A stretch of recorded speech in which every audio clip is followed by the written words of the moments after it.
이 시간 허락하신 말씀은 이사야 19장 1절 말씀 드리겠습니다.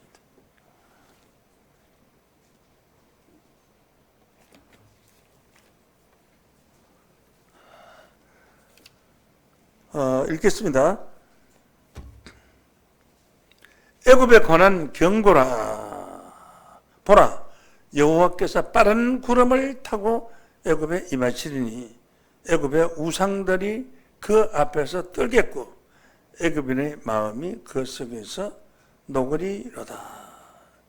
그가 애굽인을 격동하사 애굽인을 치게 하시리니 그들이 각각 형제를 치며 각각 이웃을 칠 것이요 성읍이 성읍을 치며 나라가 나라를 칠 것이며 애굽인의 정신이 그 속에서 쇠약할 것이요 그 도보는 그의 파신 바가 되리니 그들이 우상과 마술사와 신재판자와 요술객에게 물으리로다.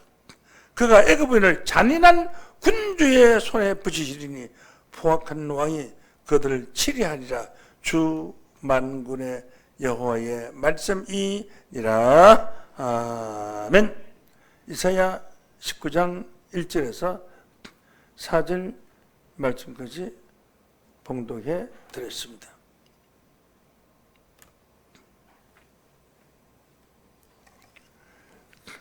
애굽에 관한 경고의 심판, 이런 제목으로 말씀 전하겠습니다.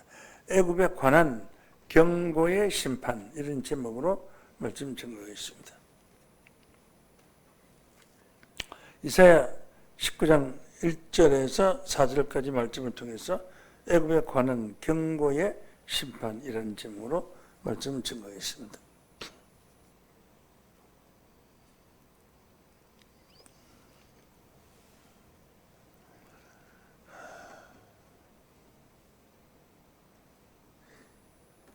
이 경자가 깨우칠 경자요. 그래서 경고라는 것은 위급함을 깨우치고 알게 해준다는 뜻입니다. 이 말씀이 심각하게 받아들여야 되는데 이거 상당히 오래전에 제가 아주 기초교육 때 말씀을 한 것이라서 여러분 뭐 대가 아는 상식이지만은 사실상이 아는 것이 아니라 좀 깊이 깨달아야 될 때가 왔다 싶어서 말씀을 증거를 했습니다.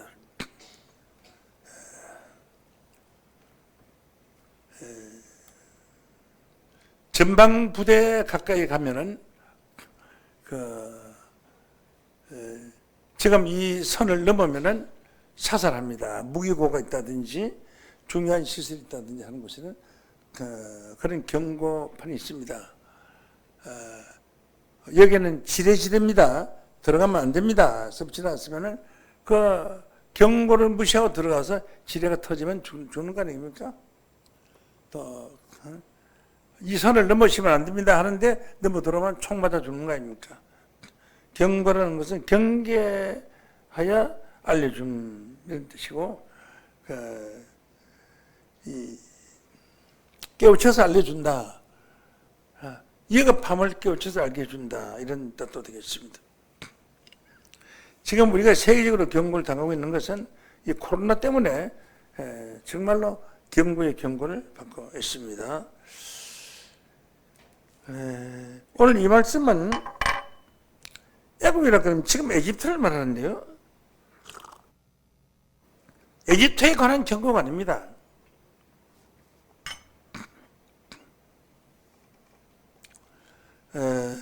마태복음 13장 34절 말씀으로 보면은 예수께서 이 모든 것을 우리에게 비유로 말씀하시고 비유가 아니면 아무것도 말씀하지 아니하셨으니 한 말씀과 같이 애굽은 비유로 말씀하신 내용입니다. 비유라는 것은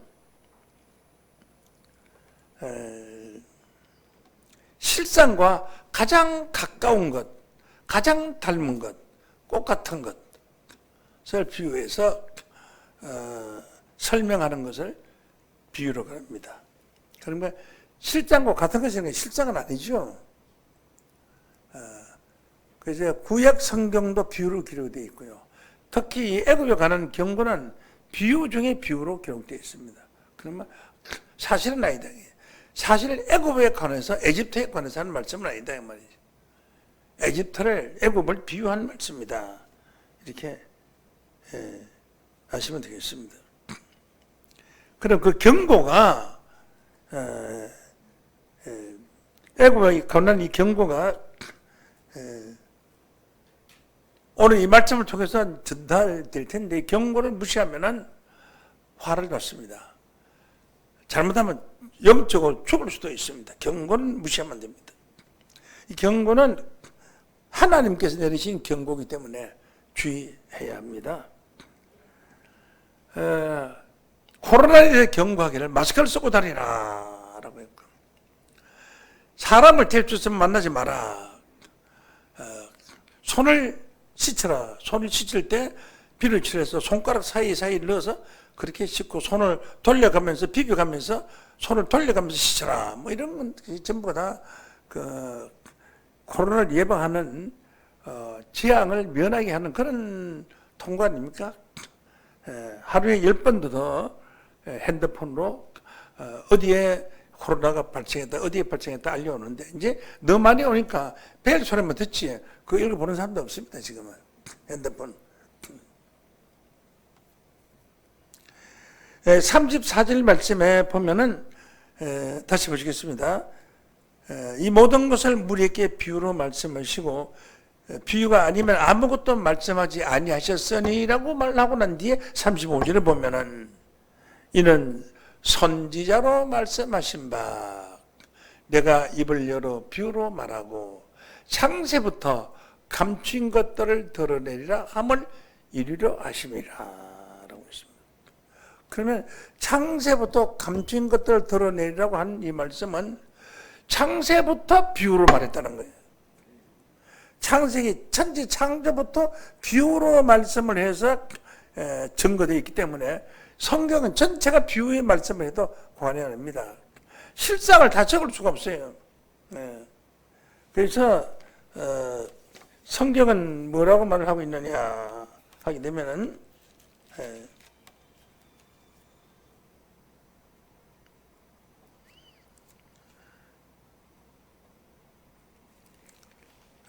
하나님께서 창세기 2장 4절에 보면 하나님이 천지를 창조하신 때 대략 일을 하리라. 천지의 대략 일을 하려는 게 성경은 대략을 기록했어요. 대략. 이걸 다 자세히 기록할 수가 없어요. 기록하면은 이 책을 하늘에 땅에는 쌓아둘 곳이 없도록 많다고 했습니다. 대략을 기록한 겁니다. 대략을 기록한 것이기 때문에 우리가 조그마한 뭐 그릇 하나를 만들어도 뭐 책으로 한 권씩 책이 그 만드는 게 책이 나오는데 천지 창조를 하는데 6일을 창조를 하는데 한 장도 안 돼, 한 장도 안 돼요. 한 장 반밖에 안 돼요, 페이지가. 그래 얼마나 줄인 거예요. 그리고 한자 한자가 엄청난 한자 한자 속에 비밀이 숨어 있는 거예요. 그러니까 굉장한 무게가 있다 이 말이죠. 비유를 해서 줄여서 짠 것이기 때문에 그렇다면. 만약 이 책이 많아가지고 뭐 하루에 쌀 곳이 방이 가득하다 그러면 누가 읽습니까? 못 읽죠. 줄임말이다. 이 줄임말을 실상으로 알면 쉽게 알 수가 있습니다. 그런데 이것을 사실로 이제 비유로 말하려고 하면 말이 많아요. 귤이 어떻게 생겼느냐? 그럼 귤도 없는데 어떻게 생겼냐면 말이 많죠. 크기는 감만하고 색깔은 노랗고 안은 물렁물렁하고 달콤하고 새콤하고 그 아무리 설명해도 귤 맛을 알 수가 없죠. 실상은 간단해요. 먹어봐 하면 돼요. 먹어봐. 석자만 끝나요. 그래서 오늘 이 애굽에 가는 경고의 말씀, 비유의 말씀이기 때문에 오늘 잘 들으시면은 쉽게 이해를 하고 여러분의 구원에 큰 축복을 주실 줄로 믿습니다. 그런데 요한복음 16장 25절 말씀으로 보면은 이것을 비사로 너에게 일렸거니와 비유 비자 말씀 자자 비유의 말씀으로 너에게 알려주었거니와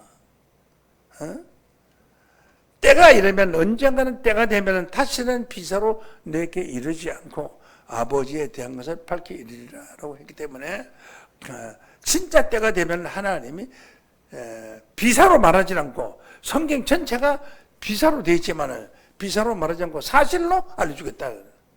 그래서 여러분들은 사실로 알아야 됩니다. 믿습니까?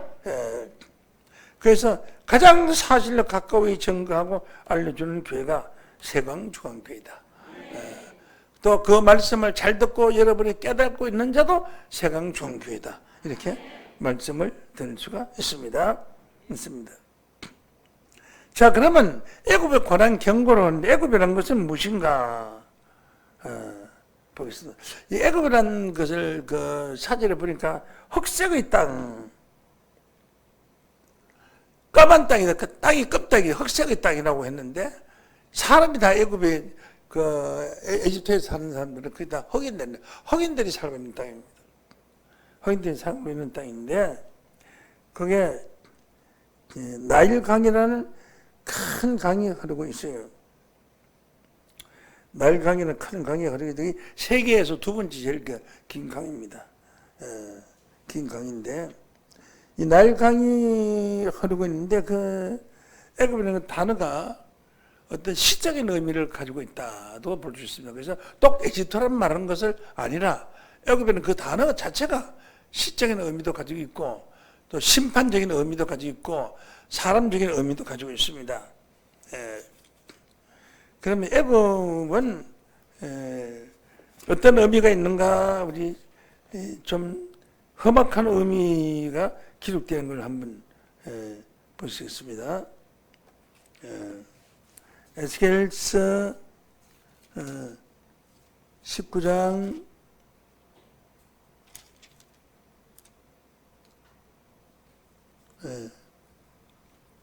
에스겔 29장 보겠습니다. 29장 1절로 봅니다.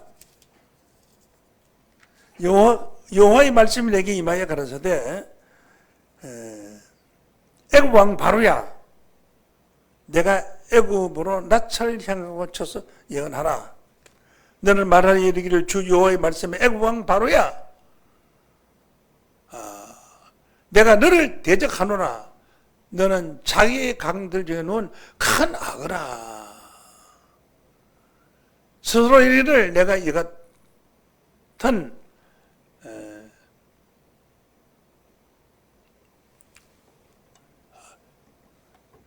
내가 이 강은 내 것이라 내가 나를 위하여 만들었다 하라니라. 강들 중에 놓은 큰 악어다. 그죠? 바다에서 악어를 이길 고기가 없습니다. 악한 악어다. 그죠? 악어. 이빨에 얼마나 강하고 센지 소도 잡아먹는 그런 물고기가 소도 잡아먹는 그런 큰 악어. 그러니까 애굽은 다른 이제 악한 이름이라고 해요. 악한 이름. 어떤 시적인 좋은 이름도 있지만 악한 이름을 가지고 있다.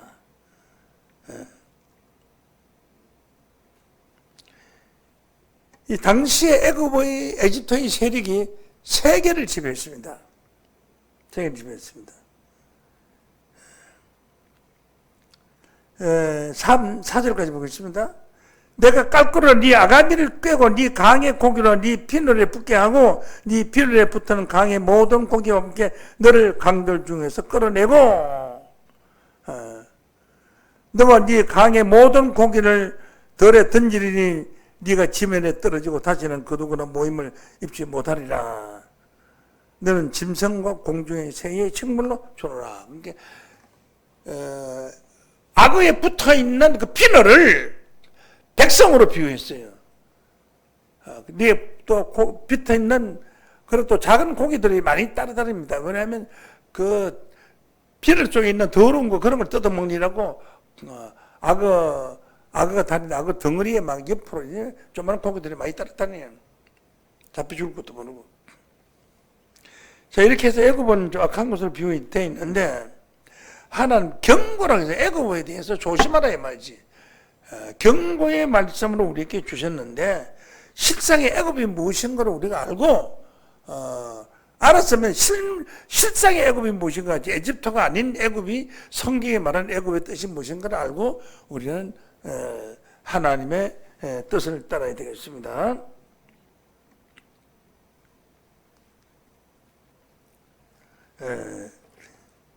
이사야 30장 1절로 보겠습니다.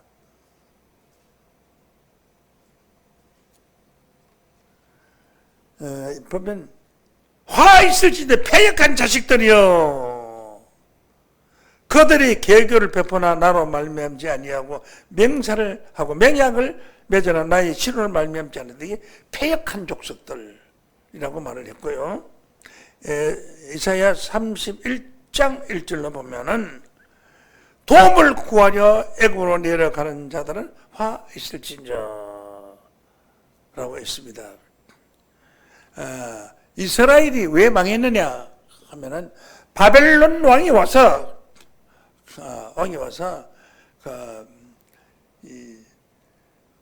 내 말을 들어라, 그럼 너를 구원해 주겠다. 이스라엘 왕한테서 그랬는데 아무도 바벨론을 구원 안 해줄 싶거든. 근데 에집트도 애굽 왕도 항상 이스라엘 쳐들어왔어요.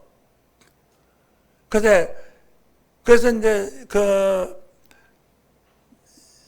바로 왕이 이스라엘 왕을 하나 세워주고 그 왕한테 앞으로 잘 순종을 잘하라고 세워줬는데, 이 애굽의 나라를 찾아가서 뭐라고 말했는 거니?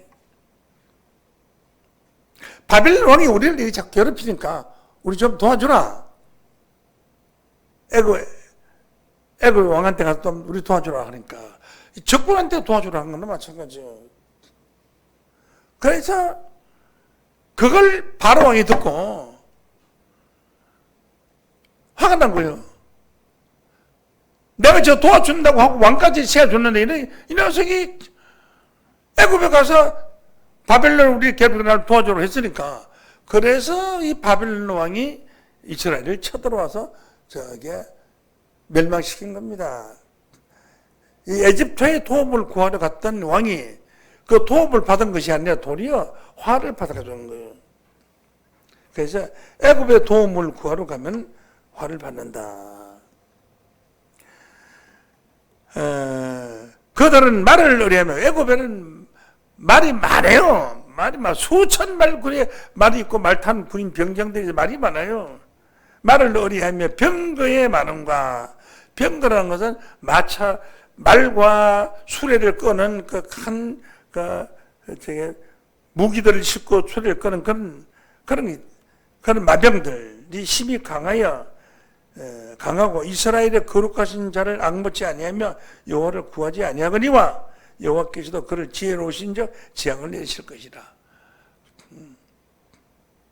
그러니까 하나님께 구하지를 아니하고 애굽에 가서 구하다가 하나님 앞에 구하고 부탁하고 하나님 도와주세요라고 해야 되는데, 애굽에 가서 도와주려고 하다가 이스라엘이 망한 거 아닙니까? 31장 1절 다시 보시겠어요? 1절. 도움을 구하러 애굽으로 가는 자들은 화 있을진저 그들은 말을 의뢰하며 병거의 많음과 마병의 힘이 강함을 의지하고. 그러니까 애굽 군대라는 것이 힘이 대단해요. 수천 필이 말들이 있고 병정들이 있으니까 그 애굽을 당할 사람이 없어요. 마병의 힘이 강함과 의지하고 이스라엘 거룩한 자를 앙보치 아니하거든. 앙보라는 것은 바라보고 사모하지 않는다. 하나님을 사모하지 않고 애굽을 두려워하고 애굽을 의지하고 애굽한테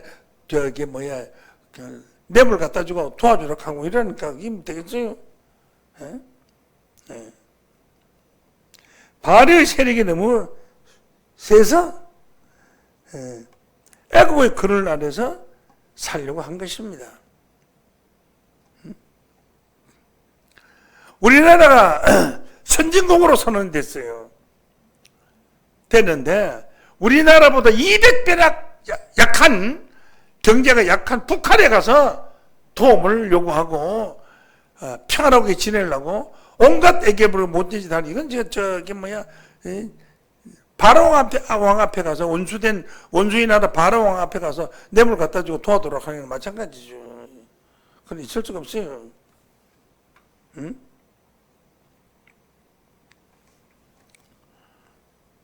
하나님 거룩한 자를 악무해야 되는데 31장 2절로 봅니다. 2절을 보면 여호와께서도 지혜로우신 적 지향을 내실 것이다. 네가 나를 사모하지 않고 애굽을 의뢰하니까 하나님도 지혜로 너한테 지향을 내릴 것이다.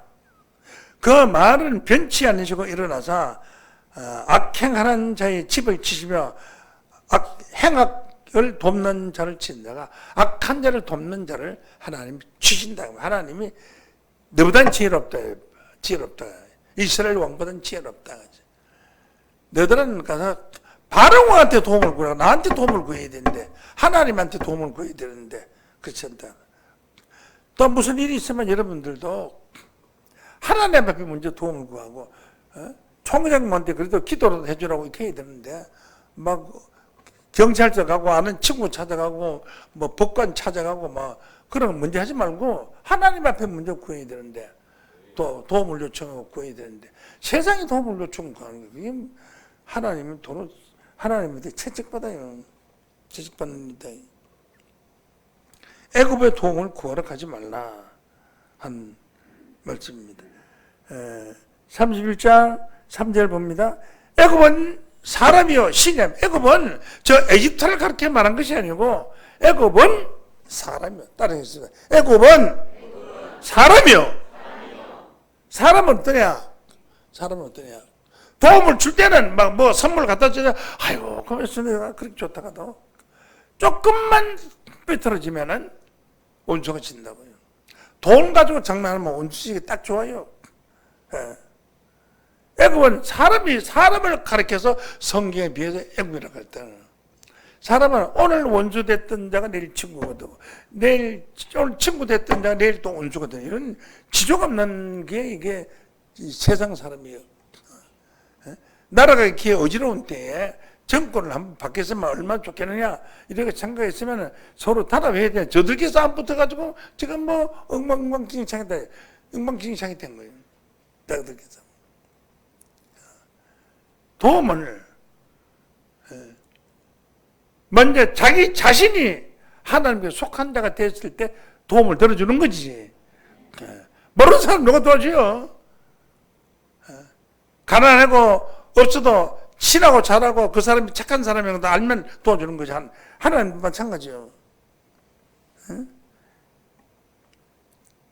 하나님께서 외면하면은 이 세상이 다 도와준다 해도 절대로 승리할 수 없고 구할 수가 없어요. 4절 한번 4절. 여호와께서 이같이 내게 이르시되 큰 사자나 젊은 사자가 그 식물을 웅크리고 어리거릴 때 그것을 치려고 여러 목자들을 불러왔다고 할지라도 그것이 그들의 소리로 인하여 놀라지 아니할 것이요. 사자가 엉 하고 넘기는데 사람 많이 데려온 데가 사자가 겁낼 거 아니에요. 사람 아무리 많아도 사자는 겁 하나도 안 내요. 그들의 더듬을 인하여 굴복지 않을 것이라. 이와 같이 나 만군의 여호와가 강림하여 시온산과 그 영위에서 싸우리라. 하나님이 누구를 겁내? 하나님을 사자로 비유했어. 사자가 다른 짐승 아무리 많다 해도 겁내냐? 그만 낸다. 하나님 누구를 겁내요? 겁낼 사람 아무도 없어요. 우리는 하나님을 믿는 자가 되어야 되는데 돈을 믿고 권세를 믿는 사람 다 망하는 겁니다. 애굽에 도움을 구하러 가지 말라는 거지. 애굽은 사람을 가르쳐서 애굽이라고 했지 실상으로 에집트를 가르쳐 말한 것은 아니다. 애굽은 사람이요 영이 아니라고.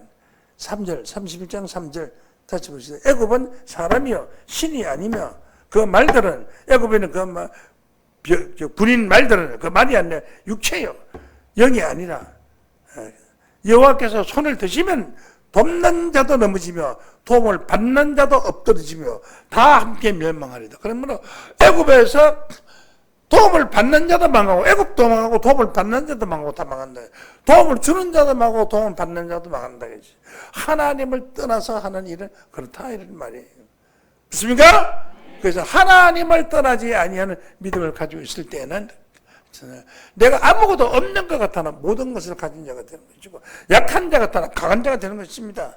그래서 도움을 하나님께 구해야 됩니다.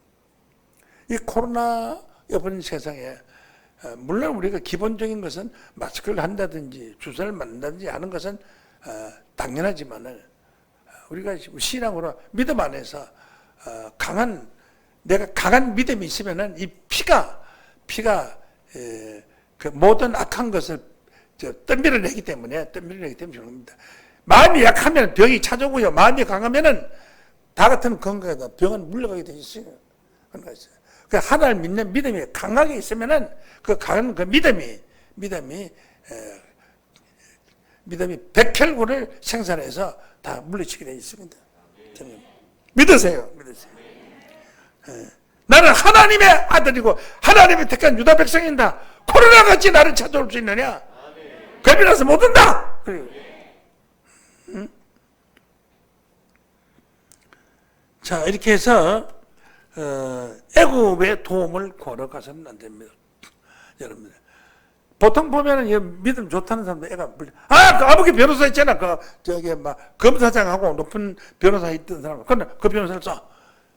하나님한테 먼저 기도를 하고 목사님한테 기도를 부탁해야 되는데 급하면 세상 권세자 권력자를 문제 찾아요. 그 형님 있잖아. 유단 태권도 10단짜리 있잖아. 그거 가서 한번 콘솔 한번 치라고 그래. 주먹 가져야 되는 거 하나님이 주먹이 억만 개 있어도 그때 보지도 않아요. 그 콧바람 한번 불어버리면 다 날아가 버려요. 없이. 자, 이사야 19장 본문 말씀 보십니다. 애굽에 관한 경고로 보라 여호와께서 빠른 구름을 타고 애굽에 임하시리니. 구름이 빠른 구름을 탔다. 빠른 구름은 어떤 구름인지 압니까? 빠른 구름은 여름에 소나기 오고 번개 칠 때 막 구름이 빨리 이동합니다.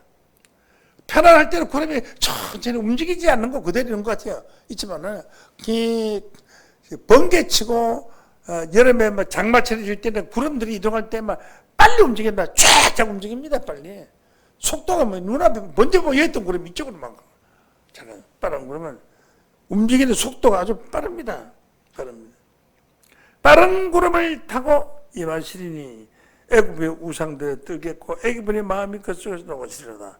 자, 그럼 이 구름과 이 빠른 구름에 관해서 한번 알아봐야 되겠습니다. 빠른 구름, 하나님이 애굽에 관한 것을 보라 여호와께서 빠른 구름을 타고 애굽에 임하신다. 애굽에 오면은 심판을 빠른 구름은 심판 구름이에요. 재앙의 구름이에요. 번개치고 번개쳐 넘어가면 소가 번개 맞으면 죽어버리고 집에 번개 맞으면 불나버리고요. 빠른 구름은요. 천천히 가는 구름은 평화의 구름이고 구름이 빠른 구름은 재앙의 구름이에요. 여러분이 혹시 장마철에 구름 한번 보세요. 막 급격한 소낙비가 올 때는 구름이 엄청나게 빨리 나갑니다. 빠른 구름. 그러면 구름이라는 것이 무엇이냐? 구름.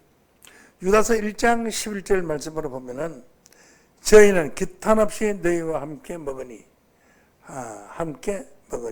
너희 애찬이 암쳐요. 자기 몸만 기르는 목재요. 바람에 불려가는 물 없는 구름이요.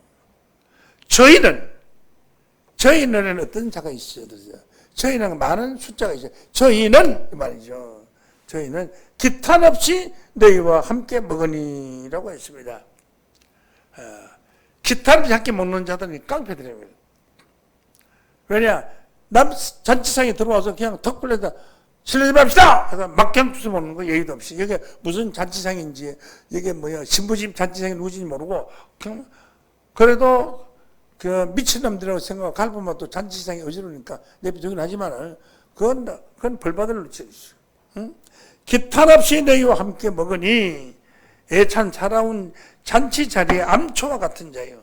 깡패 같은 자. 암초는요, 물속에 숨어있는 바위를 암초라고 그래요.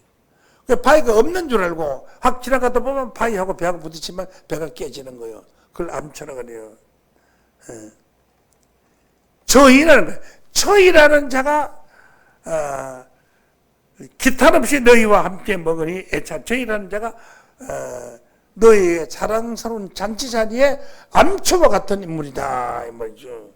그러면 저희는 누구냐? 응? 저희는 누구냐에 관해서 보겠습니다.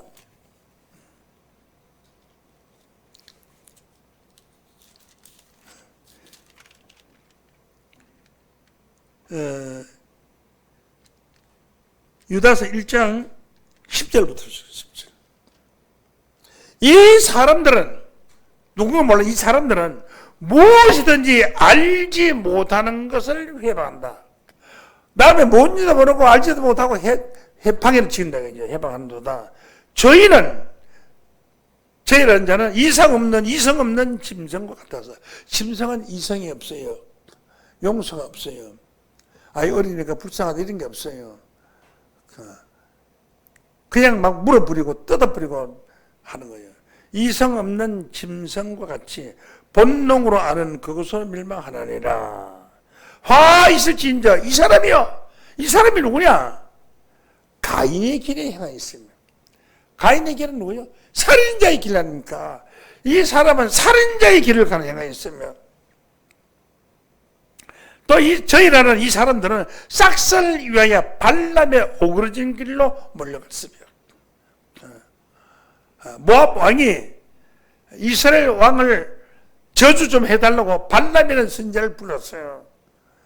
그러니까 재물을 주고 또 돈을 많이 준다고 하니까 하나님을 저버리고 모압 왕 발람을 찾아간 발락이를 찾아간 겁니다. 발람이하고 이 발람이라는 것은 이스라엘 선지자고 발람은 모압 왕입니다. 찾아간 거예요. 응? 이 모압 왕은 이스라엘 백성들이 이제 우리가 고향에 가는 길이니까 너희들 땅을 좀 지나가야 되겠는데 땅 좀 빌려주라 하니까 못 빌려준다. 우리가 지나갈 때 곡식이 만약에 다쳤으면 곡식값을 물어주고 또 지나가는 값도 우리가 주고 지나가겠다. 좀 빌려주라. 안 빌려줬어요. 그래서 나중에 이 저주를 받았지만은 이 화받을 자들이 누구냐? 가인의 길을 향한 친동생을 죽인 살인자. 가인의 길에 해가 있으면 싹쓸 위하여 품짝을 해서 발람의 오르진 길로 몰려갔다. 이 발람이가 왕이 재물을 주고 벼슬을 준다고 하니까 그 얻어먹으려고 예언하러 간 거예요. 이스라엘 자기 땅 버려 찾아간 거예요. 그래 발람의 어그러진 길을 간 자는 용서할 수 없는 자는 이런 좋은 말씀을 듣고 자기의 유익을 위해서 이 좋은 데를 버리고 다른 길로 가버렸어요. 발람의 길을 가냐. 그래서 고라의 패역을 쫓아 멸망을 받았다. 이 고라는 레위 족속인데 레위 족속은 제사장이 될 수 있어요. 그런데 레위 족속 중에서도 아론 지파만 제사장이 돼요. 그 고라는 다 같은 레위 족속이지만 아론 지파가 있기 때문에 제사장이 될 수 없는데 제사장을 해주라고 자기도 데모를 했어요. 그 족속 고라 족속이 일어나서 그래서 모세가 하나님께 기도해 주여 이런 자들은 보통 사람과 같이 죽으면은 하나님이 안 계신 것은 마찬가지입니다. 저것들은 보통 사람보다 다르게 좀 죽게 해주세요. 기도를 해서 하니까 그러면 땅이 갈라져서 물에 다 지진이 나서 땅이 갈라진다고 빠져 죽게 만들 테니까 빨리 피신을 시키라. 그래가지고 모세가 고라 족속의 주변에 사는 이스라엘 사람들 다 피신 다 시켰어요. 시키고 나서 그 다음에 하나님이 지진을 일으켜서 땅이 갈라지게 해가지고 땅이 갈라지니까 고라 족속에 사는 땅이 갈라지니까 사람들이 고라 족속에 사는데 그 땅을 다 빠졌어요. 갈라진 땅은 빠졌는데 땅을 또 딱 붙였어요. 그 다음에 생매장을 시키는 게 고라 족속이. 그래 제일 악한 자 가인지 이 길을 가는 자 발람의 하나님 명령을 어기고 엉뚱한 직분을 달라고 하는 고라의 족속. 그 다음에 발람의 족속 싹쓸 위하여 발람의 어그러진 길을 간 자들 가인의 길 살인자의 길을 간 자들 살인자 가인의 길을 간 자들 발람의 하나님의 명령을 어기고 다른 길로 간 자들 고라같이 제사장이 직분을 요구하다가 멸망받은 자들, 이런 자들을 두고 하는 말씀이 12절입니다. 저희는 누구요? 가인의 길을 간 자, 발람의 길을 간 자, 고라의 길을 간 자. 저희는 이 말이죠. 요 저희는 하나 설명하는 시간이 많이 걸려. 기탄 없이 너희와 함께 먹으니 너희들은 구원받을 하나님의 백성들 그 자리에다가 이 저희가 섞여 앉았다 이거죠. 저희는 너희와 함께 먹으니, 함께 같이 좋은 말씀을 받고 먹으니 애찬에 암초요. 자기 몸만 기르는 목자요. 자기 몸만 기르는 목자는 자기 유익만 위해서 사는 목자는 거짓 목자. 자기 몸만 기르는 목자요. 바람에 불려가는 물 없는 구름이요. 무슨 구름이요? 물 없는 구름. 바람에 불려가는 물 없는 구름이다. 이 물 없는 구름이 누구예요? 가인의 길을 가는 사람. 물 없는 구름이 누구예요? 발람의 길을 가는 사람. 물 없는 구름이 누구예요? 고라의 길을 쫓아가는 사람. 얘는 물 없는 구름이요. 그랬어요. 물 없는 구름이 사람이 구름이죠. 사람이 구름이죠. 그러면 그걸 따라가니까 거짓 목자. 물 없는 구름은 거짓 목자예요. 거짓 목자. 물이 있어야 되네. 물 없는 구름. 물이 있는 구름은 바람에 불면은 비를 쏟죠. 비를 쏟. 물 없는 구름 바람에 불면 그냥 훅 밀려가는 거예요. 막 빨리 날아가는 거예요. 그거는 껍데기 구름이고, 진짜 구름은 물을 안고 있는 구름은 바람이 불면 소낙비를 쫙 쏟아지는 거예요. 그래서 곡식이 자라고 사람이 목마른 자들이 물을 마시고 짐승들도 물을 먹고 살게 해주는 거예요. 응? 물 없는 구름.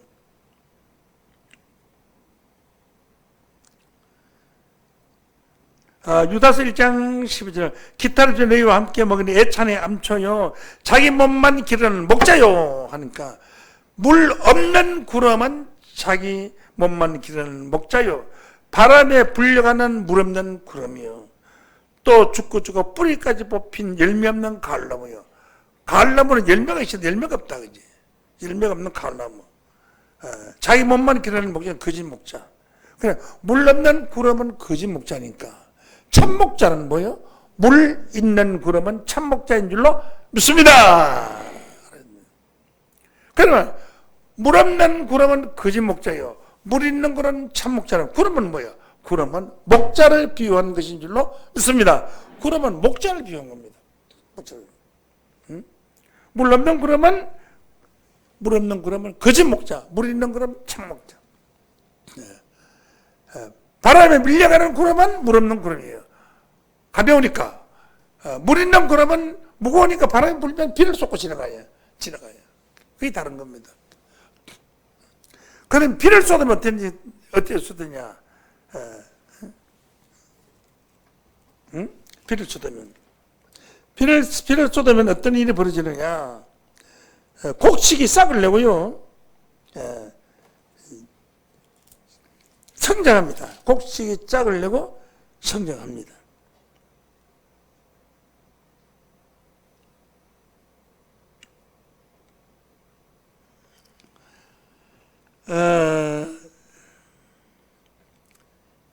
이사야서 55장 10절 한번 보겠습니다.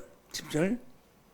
비와 눈이 하늘에서 내려서는 거리로 가지 않고 토지를 적시어서 싹이 나게 하며 열매를 맺게 하며 파종하는 자에게 종자를 주며 먹는 자에게 양식을 주며 비 오는 구름을 믿습니까?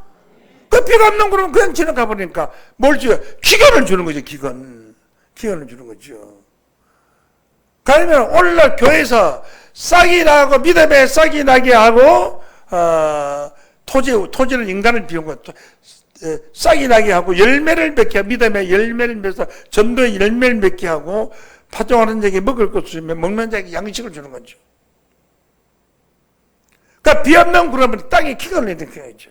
아모스 8장 11절 말씀으로 보면은 주 여호와께서 가라사대 보라 날이 이르지나 내가 기근을 땅에 보내리니 양식이 없어 주림이 아니요 물이 없어 가람이 아니요 하나님의 말씀을 듣지 못한 기근이다. 하나님의 말씀을 듣지 못한 건 기근을 당한 겁니다. 저쪽 동네에는 기근을 당한 겁니다. 여기는 뭐야? 하나님 말씀 내리는데 막 소낙비가 막 쏟아지는 곳이에요.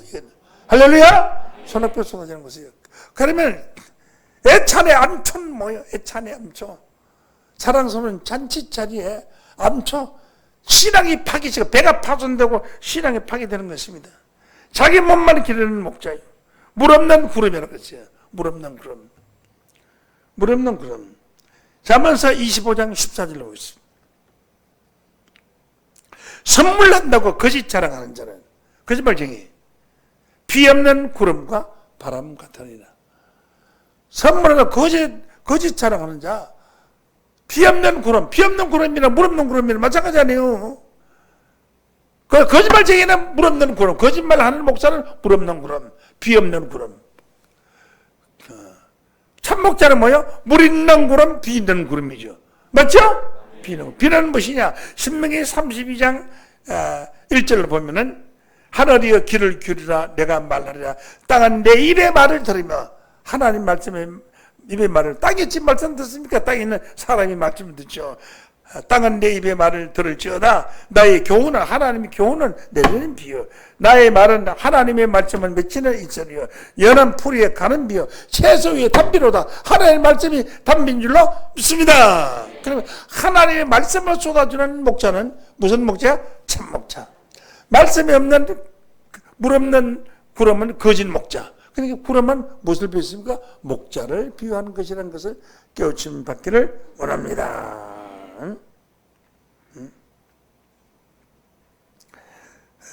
다시 보세요. 잠언서 25장 14절 선물한 자고 거짓 자랑하는 자는 비 없는 구름과 무엇 같으니라? 바람 같으니라. 바람이라고 하는 게 공기의 이동을 바람이라고 하는데 바람 같다 이 바람. 그 바람은 성경에 뭐라고 말하느냐? 바람은 성경에 뭐라고 말하느냐? 바람. 에레미야 5장 13절 말씀에 보면은 선지자들은 바람이라. 물 없는 거짓 목자를 비 없는 구름과 바람 같다 그래. 선지자들은 바람이라. 말씀이 그들 속에 있지 아니한 자 말씀이 없는 거짓 선지자를 바람이라고 한 줄로 믿습니다. 그래 이런 바람을 바람으로 말하는 거예요. 그 바람을 비유한 거죠. 바람이 불어고 비바람이 비올 바람이 불어갔으면 비가 와야 되는데 비는 안 와. 그래 거짓말 바람이에요. 비가 올 징조가 왔지 가서 막 하나 시커매 뭐 끓임 치고 비 오게 다 하고 뭐 빨개 열어놓고 다 끄다 놓고 청소 다 하고 마당에 꽃이 열어놓은 거 뭐 꼭지 열어놓은 거 다 갖다 채워놓은 게 그럼 해가 보고도 비가 나버려요. 그 거짓말쟁이 구름이에요. 거짓말 뻥치는 구름이에요. 뻥구름. 비 없는 구름과 바람과 바람은 어떠냐? 선지자는 바람이나 말씀이 그들 속에 있지 않은 자 그들이 그같이 당하리라 한 것을 보니까 말씀 없는 거짓 선지자를 성경은 바람이라고 한 줄로 믿습니다. 말씀 없는 거짓 선지자를 성경은 비 없는 구름이라고 한 줄로 믿습니다. 그러니까 비 없는 구름, 여기는 비 있는 구름입니다. 여기는 말씀이야. 지금 이 시간까지 나오는 성경에 10구절도 들어왔어요. 이 말씀 있는 구름, 비 없는 구름입니다. 그러면은 하나님은 영이시니라고 했어요. 요한복음 4장 24절 말씀 보면 하나님은 영이시니 예배하는 자가 신령과 진정으로 예배하라고 했고 고린도후서 3장 17절 말씀 보면 주는 영이시니 예수님은 영이라고 했죠. 영이라는 게 무엇이냐? 요한복음 6장 63절 말씀에 보면은 살리는 것은 영이니 육은 너희에게 무익하냐. 내가 너에게 이런 이 말이 다시 이 말이 영이요 생명이라. 바로 이 말씀이 영이요 생, 말씀이 물이고 말씀이 영이요 생명인 줄로 믿습니다. 그러니까 비 있는 구름은 말씀이 영이요 말씀이 생명이기 때문에 그 말씀을 통해서 하나님의 영이 나온 들어오는 거예요. 여러분, 영이 여러분한테 가는 거예요.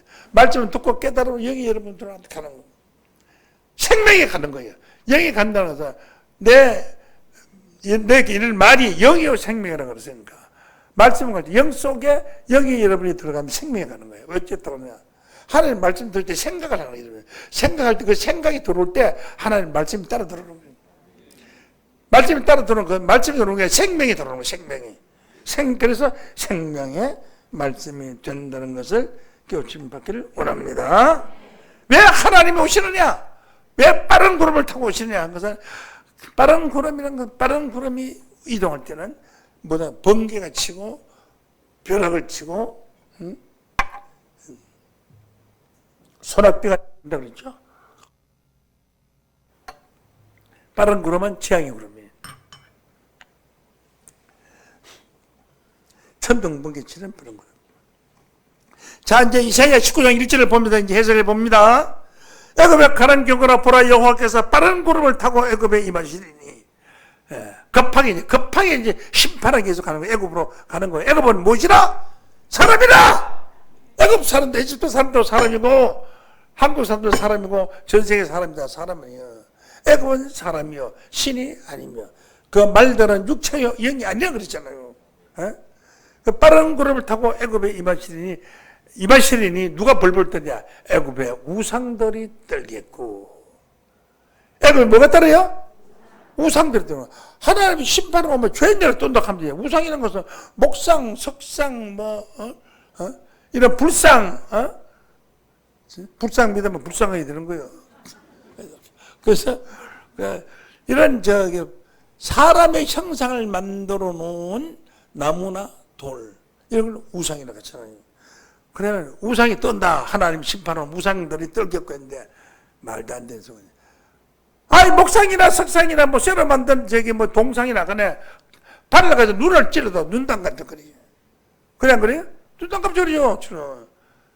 눈을 가지고 짝으로 가지고 목상 목으로 된 거 끌러가 폭폭 파서 파내도 아예 소리도 안 난다니까. 그게 무슨 우리에게 복을 줍니까? 근데 그 우상들을 떨게 하는 우상은 우리가 알고 있는 오늘날 기독교인들이 알고 있는 그게 우상이 아니에요. 성경이 말하는 우상은 어떤 게 우상인가? 응? 성경이 말하는 우상이 어떤 게 우상이 한번 볼까요? 이사야 41장 21절을 봅니다. 우상. 나 여호와가 말하노라 너희 우상들은 소송을 일으키라. 우상이 어떻게 소송을 일으킵니까? 부처나 동상이 부처님이 절에서 여러 가지 한쪽 손 여러 불리고 여러 가지 두 손으로 여러 가지 양손으로 돌아가고 여러 가지 있는데, 응? 주지스님께서 나한테 절한 사람들 전부 돈을 다 내놨는데 자기 다 가지고 와서 저 집안에 가서 다 쓰고 나는 한 푼도 없습니다. 부처 동상이 그래 가서 경찰서에 가서 고소할 수 있어요? 없어요. 소송을 일으킬 수 있는 우상은 사람입니다. 맞습니까? 네. 우상들은 소송을 일으키라. 야곱의 왕이 말하노니 확실한 증거를 보이라. 우상이 소송을 일으키면은 너는 확실한 증거를 보여줘라. 그러니까 소송 일으키고 증거 보여주고 하는 걸 보니까 사람이죠. 사람 우상인 줄로 믿습니다. 사람 우상입니다. 거짓말하는 사람, 바람, 물 없는 구름, 비 없는 구름, 사람 우상은 어떠냐? 원래 사람이라는 것은요, 음악가가 노래를 참 노래 소리를 들어보고 하고 박수를 치는데, 아는 유명한 음악가가 오면 박수도 치기 전에 막 나타나게 하면 그냥 박수를 막 쳐버려. 그게 우상화된 사람, 우상화된 사람. 우상화된 자가 오늘날 거짓말이다. 내가 재림주다, 감난나무다 나온 사람은 전부 우상화된 사람. 우상화된 사람. 그 우상들이 말하는 것이고, 그 우상들이 벌벌 떨 것이죠. 하나님이 심판하고 우상이 떤다는 것은 거짓 목자가 떤다는 말이지, 실제로 나무나 목상들이 뭐 떨겠어요? 안 뜨죠. 우상들의 소송을 일으키라. 야곱의 왕이 말하는 확실한 증거를 보이라 라고 했습니다. 자, 이사야 41장 5절로 봅니다. 5절로 보면은 잘 보세요. 오늘 엄청난 말씀이에요. 섬들이 보고 두려워하며. 섬은 땅덩어리인데 섬이 뭘 보고 성이 겁을 내? 이 성경의 비유의 말씀을 실상으로 모르면 성경 하나 소용이 없어요. 섬이 어떻게 두려워하냐고, 땅덩어리가. 땅끝이 무서웠다. 땅이 가서 급이나 들들 떨고, 사람 땅이 떨어요? 말도 안 되죠? 섬들이 보고 두려워 땅끝이 와서 떨며 모여와서 섬들이 있다가, 야! 안 되겠다. 이들 정치 잘못해. 우리 인천 아파트로 가자. 또 제주도 제주도 섬 너도 큰 섬이니까 네가 앞장서서 가고 뒤에 전라도에 많은 섬들 네 뒤를 따라하고 섬이 따라갑니까? 응? 이것은 실상의 섬들을 가리켜 말하는 것이 아닙니다. 이사야 49장 1절로 보면 섬이 무엇인 걸 보고 있습니다. 섬들아 내 말 좀 들어라. 나를 들어라. 원방 백성들아 귀를 켜래라. 원방 백성들은 멀리 있는 백성을 원방이라고 했어요. 지방이라는 것은 현재 살고 있는 백성이 지방이고, 원방 백성, 누구하고 멀리 원방 뭐냐? 하나님하고 거리가 먼 사람들. 원방 백성들이에요. 예. 하나님하고 거리가 먼 데 있는 사람이 원방 백성들은 들으라 했잖아요. 그 섬이다. 하나님하고 떨어졌으니까 섬이 육지하고 떨어져 있는 것처럼 하나님하고 떨어져 있는 사람들을 섬 사람이라고 성경에는. 이게 섬에 사는 사람을 말한 것이 아니고 하나님하고 떨어진 백성들을 섬들아 들으라. 섬들이 누구냐? 원방 백성들아 들으라. 귀를 기울여라. 하나님 말씀에 귀를 안 기울이는 사람들, 이게 섬이에요. 섬. 여호와께서 내가 태에서 나무로부터 나를 부르셨고 내가 어미 복중에서 나무로부터 네 이름을 말하리 했으며, 하나님께서 가까이 있는 사람들은 하나님의 백성이고, 그리고 뚝 떨어져 있는 사람은 섬에 있는 사람이 뚝 떨어져 있는 섬이에요. 그러니까 섬만 원방 백성 나와서 들어라. 섬나라 사람들을 불러야 돼. 교회 잘 안 나오고 떨어지고 있는 사람들을 잘 모시고 와야 돼. 이게 다 섬이야. 섬. 가장 큰 섬은 저 여의도에 가면 큰 섬이 하나 있고, 큰 섬이고, 또 이장 옆에도 큰 섬, 법원 앞에 가면 또 큰 섬이 하나 있고요. 섬들은 많이 있어요.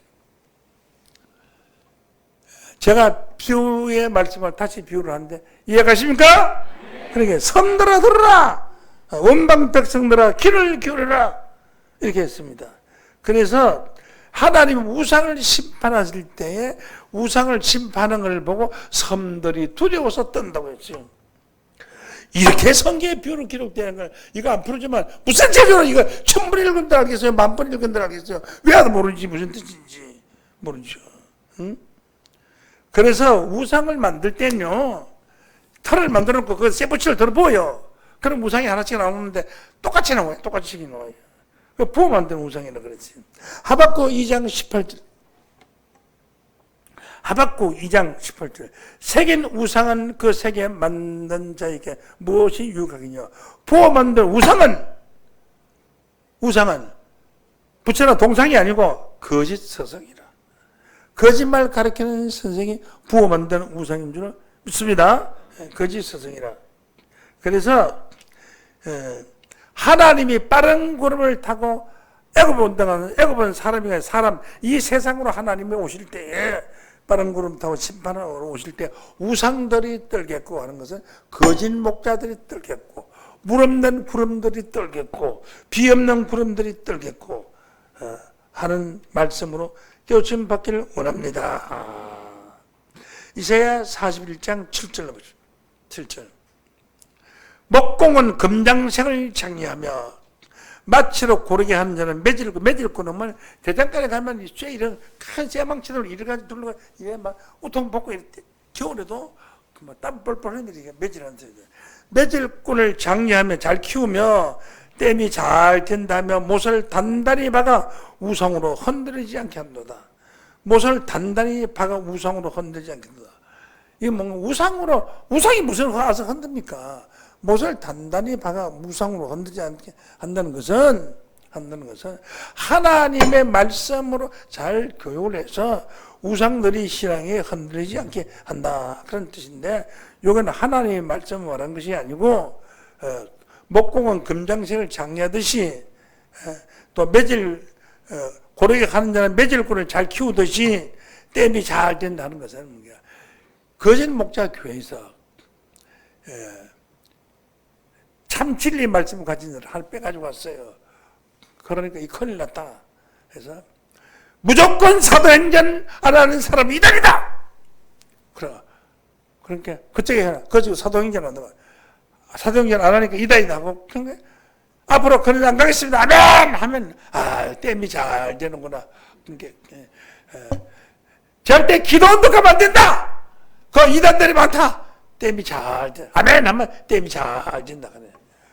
그런 게 댐방이 잘 된다는 뜻인데, 그런 뜻이 아닙니다. 성경은 그게 댐되는 것이 아니고, 그렇게 매질꾼을 장려하듯이, 금장색을 장려하듯이, 아무리 신학 교육을 시키고 또 교육을 시켜도 진리 앞에서는 비진리는 탄론하게 되어 있다는 사실을 깨우침 받기를 원합니다.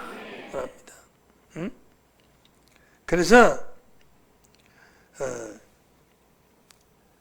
이사야 19장 4절 본문을 말씀하죠. 그가 애굽인들을 잔인한 군주의 손에 붙이시리니, 애굽인들은 어디예요? 세상에 속한 사람. 우리 교회에서 열심히 잘 나와도 안 나온 사람이 있어요. 그래, 그 사람은 장사하고 이제 예수도 믿고 술도 먹고 마구판 논다고 가면, 그 사람 애굽으로 돌아갔거든요. 그럼 우리 교회에서는 술 먹고 남봉제고 예수도 안 믿고 못된 짓 한다 하면 그 욕 안 하고 애굽으로 돌아간다. 애굽이 무엇이죠? 사람이죠. 애굽은 사람이에요. 그래서 애굽인을 잔인한 군주의 손에 붙인다는 것은 아주 악한 임금의 밑에 손에 붙이기 때문에 진리의 말씀을 버리고 세상으로 떨어진 사람, 애굽으로 간 자들, 이런 사람들을 하나님이 심판하신다 하는 말씀으로 깨우침 받기를 원합니다. 그래서 애굽인을 잔인한 군주의 손에 붙여서 포악한 왕을 하나님께서 심판하실 것을 말씀했습니다. 그래서 이사야 31장 1절에 보면 도움을 구하려 애굽으로 내려가는 자들은 화 있을지라고 했습니다. 여러분, 어떤 어려움이 있어도 애굽으로 먼저 가지 마시고 하나님 앞에 먼저 오시기를 원합니다. 도움을 구하려 애굽으로 내려간 자들은 화가 있을지다. 그들은 군대 많고 힘센 말을 의지하고 정부의 권세를 의지하고 세상의 힘을 의지하는 건 안 됩니다. 또 육체적 의지합니다. 안 되겠다. 우리 형님 들고 와서 우리 형님 검사인데 검사 들고 가고 내 중국질 잘하는 깡패 하나 들고 와서 하자. 그런 거는 안 돼. 그런 것에 관해서 이사야 에레미야 17장 5절에 보면은 보세요. 에레미야 17장 5절에 보면 무릇 사람을 얻으며 혈육을 권력으로 삼고 우리 삼촌이 검사다 하고 그런 걸 권력으로 삼고 마음을 여호와를 떠난 마음을 가진 사람은 저주를 받을지어다. 저주를 받아요. 애굽을 의지하지 말고 하나님을 의지하세요. 그런 말씀인 줄로 믿습니다. 그것을 애굽에 의지하는 자들이 받을 경고를 하나님이 말씀하신 것입니다. 하나님을 의지하는 사람은 천하에 두려울 것이 없고 하나님 우리와 함께인데 무엇이 두려움이 있습니까? 그런 믿음을 가지십시오. 그리고 성경에 보면은 뭐라고 또 기록되는 기가 막히게 말씀했어요. 에스겔 9장 10절을 보겠습니다. 그러므로 내가 그들을 아껴보지도 아니하며 긍휼을 베풀지도 아니하고 그 행위대로 그들의 머리에 갚으리라. 하나님이 이 신앙하다가 세상으로 들어가지 않은 사람, 애국으로 돌아간 사람들은 하나님이 긍휼을 베풀지 않고 은혜를 베풀지 않는다 이 말이에요. 11절을 보면 11절. 가는 벼슬 그 허리에 묶으러 찬 사람을 불러 복명하여 가로되 주께서 내게 명하신 대로 준행하였나이다. 그러니까 가는 벼슬은 그 세마포옷인데 세마포옷은 신부의 옷이요. 그 예쁜 옷을 입고 하나님께 명령을 받은 사람은 하나님 명령대로 잘 진행한다, 순종한다 하는 말씀으로 깨우침 받기를 바랍니다. 에스겔 9장, 갈라디아서 2장 2장 9절 보기 전에 에스겔서 하나 더 있어요.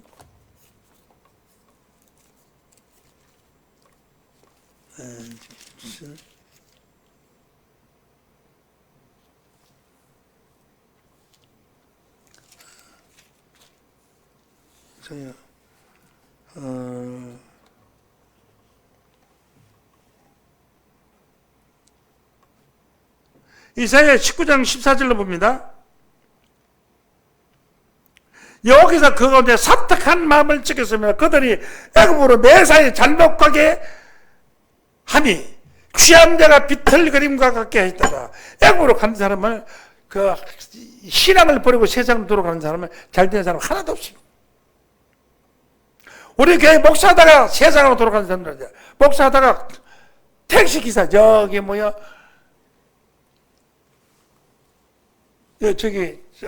일산에서 목사하던 어떤 사람을, 지금 택시 기사하고 있대요. 교인들 보고 그 큰 교회 내가 밖에서 일하고 하도록 해준대. 택시 기사하고 있으니 얼마나 힘들겠습니까? 하나님이 매사에 애굽으로 가는 사람들은 하나님이 사특한 마음을 섞여서 섞여 줬으므로 자기가 남에게 좀 이 육신적인 이익을 얻기 위해서 아주 달콤하고 또 좋은 말을 벌어주면서도 거기에는 전부 거짓말이 들어있는 사특한 마음을 섞였으므로 그들이 애굽으로 매사에 잘못 가게 함으로써 술 취한 자가 뭐가 통하면서 비틀거리는 것과 같이 그렇게 살게 해줄 것이라고 했어요. 그러니까 여러분들은 이 애굽에 돌아간 사람 한 사람도 없기를 바랍니다. 끝까지 예수 믿어야 합니다. 예수를 버리고 애굽으로 돌아가면 하나님이 이렇게 심판하실 것을 성경은 말씀하고 있습니다. 또 그 다음 15절을 보겠습니다. 애굽은 세상을 사람이 애굽이라고 그랬죠. 애굽에서 머리와 꼬리나 종려나무 가지나 갈대가 아무 할 일이 없으리라. 아이고, 애굽의 머리나 꼬리가 할 일이 없다. 머리를 뭐고 꼬리는 뭐냐?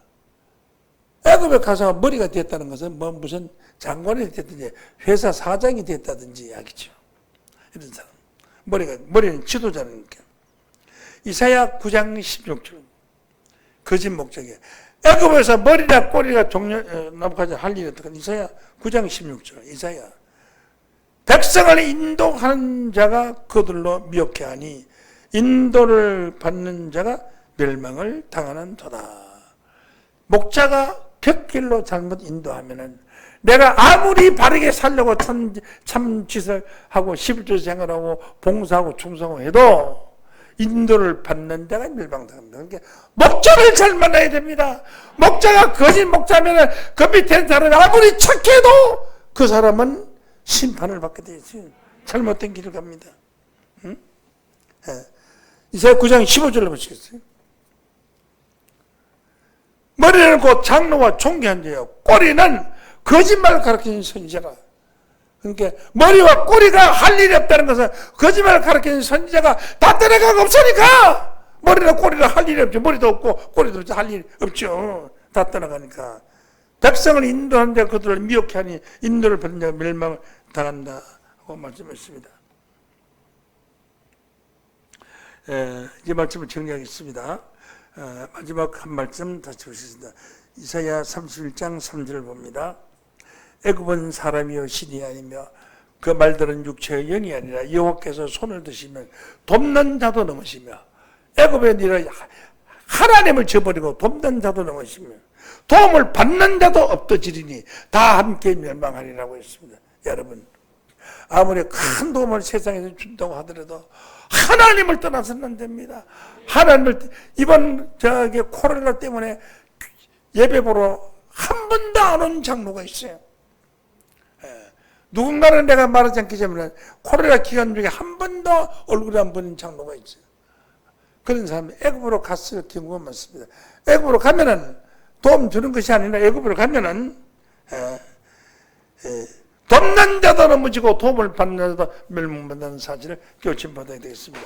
오늘 이 자리에 애굽으로 가는 사람 한 사람도 없이 다 하나님 품 안에서 영생하는 귀한 자들로 축복되시기를 예수 이름으로 간절히 축원합니다. 감사합니다. 이 시간 말씀 마치겠습니다.